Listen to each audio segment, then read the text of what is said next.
স্বপ্নদোষ হওয়া কি স্বাভাবিক? এটা হলে কি শরীর দুর্বল হয়ে যায়, শারীরিক বৃদ্ধি ভালো হয় না? এই ভিডিওতে স্বপ্নদোষ নিয়ে এমন অনেকগুলো কমন প্রশ্নের উত্তর দেওয়ার চেষ্টা করব। প্রথমে আমরা এক কথায় বুঝে নেই যে স্বপ্নদোষ বলতে কি বুঝি। ঘুমের মধ্যে বীর্যপাত হলে সেটাকে স্বপ্নদোষ বা স্বপ্নস্খলন বলে।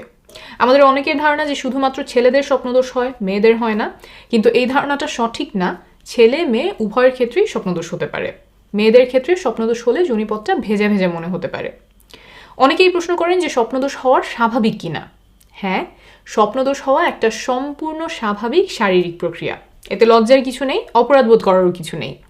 স্বপ্নদোষ সাধারণত কৈশোরকালীন সময়ে শুরু হয়। কারো কারো ক্ষেত্রে এটা 9-10 বছর বয়সে প্রথমবারের মতো হতে পারে। কৈশোরকালীন সময়টাতেই সাধারণত স্বপ্নদোষ সবচেয়ে বেশি হয়। বয়স বাড়ার সাথে সাথে অনেকের ক্ষেত্রেই স্বপ্নদোষ হওয়া কমে আসে।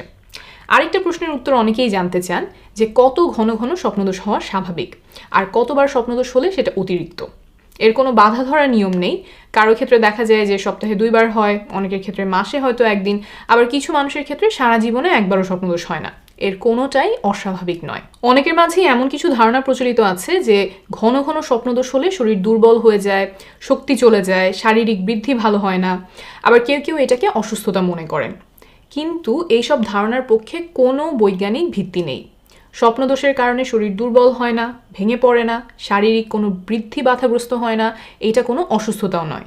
একটু আগেই বলেছি যে এটা সম্পূর্ণ স্বাভাবিক একটা শারীরিক প্রক্রিয়া।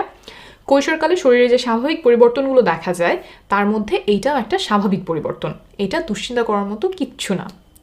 তবে আপনি যদি স্বপ্নদোষ নিয়ে দুশ্চিন্তায় থাকেন, তাহলে একজন মানসিক স্বাস্থ্য বিশেষজ্ঞের পরামর্শ নিতে পারেন। তিনি আপনাকে উপযুক্ত পরামর্শ দিতে পারবেন, দুশ্চিন্তাগুলো দূর করার জন্য বিভিন্ন উপকারী টেকনিক শিখিয়ে দিতে পারবেন।